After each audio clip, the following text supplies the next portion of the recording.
ہے۔ تو یہ مطلب ہے حدیث کا۔ کیا صبح دیکھے جانے والے خواب سچے ہوتے ہیں؟ کہا جاتا ہے کہ صبح کے وقت دیکھے گئے خواب سچے ہوتے ہیں، اس کی کیا حقیقت ہے؟ عمر صاحب لاہور سے۔ میرے علم میں کوئی ایسی دلیل نہیں ہے جس کی میں یہ ہو کہ صبح دیکھنے والے خواب سچے ہوتے ہیں۔ البتہ اتنا ضرور ہے کہ انسان جب سوتا ہے نا تو جو رات کا پہلا حصہ ہے اس میں نیند گہری نہیں ہوتی، تو اس میں زیادہ تر جو خواب آ رہے ہوتے ہیں وہ آپ کے دن بھر کے خیالات ہی ہوتے ہیں۔ تو رات کے آخری حصے میں جو نیند ہوتی ہے وہ گہری ہوتی ہے، تو اس میں امکان اس لحاظ سے اس کا زیادہ ہوتا ہے کہ اس وقت جو خواب آئے گا تو اس میں سچائی کا امکان جو پہلے حصے میں خواب آیا اس کی نسبت بڑھ سکتا ہے۔ تو یہ تو ہے، لیکن یہ بات قرآن و سنت کی نہیں ہے، یہ بات ویسے ہی ایک تجربے کی بات آپ کہہ سکتے ہیں کہ چونکہ آدمی جب سوتا ہے تو اس میں گہری نیند نہیں ہوتی اور اس میں اپنے خیالات کا دخل زیادہ ہوتا ہے، اس میں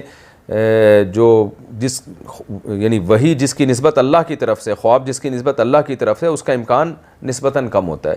تو اس لحاظ سے یہ بات کسی حد تک درست معلوم ہوتی ہے کہ رات کے آخری حصے میں جب آپ گہری نیند میں ہوتے ہو تو اس وقت جو خواب آتے ہیں اس میں سچائی کا امکان زیادہ ہو سکتا ہے۔